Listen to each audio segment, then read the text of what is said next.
Regional news muna po tayo, umakyat na po sa 327 million pesos ang kabuuan po ng pinsalang idinulot po ng Bagyong Emong sa sektor po ng pangisdaan sa buong Ilocos Region.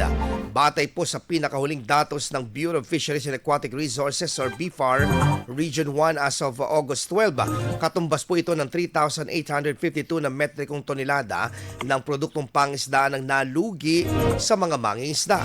Naitala rin po sa 682 na bangkang ang nasira ang mga bangka at kung saan po 135 dito ay tuluyan ng nawasaka. Kabuuan po na 10,297 na mangingisda ang apektado po sa buong rehiyon at nangunguna po ang Pangasinan na may 4,819 na apektado. Sinusundan ng La Union na may 2,752 at Ilocos Sur na may 1,603 at Ilocos Norte na may 1,123 na mangingisdang naapektuhan ng kalamidad. Patuloy naman ang pamamahagi ng tulong sa mga coastal communities. Kabilang po ang nasa 4,315 na relief packs na ipinamigay nitong Agosto. IFM News. IFM News.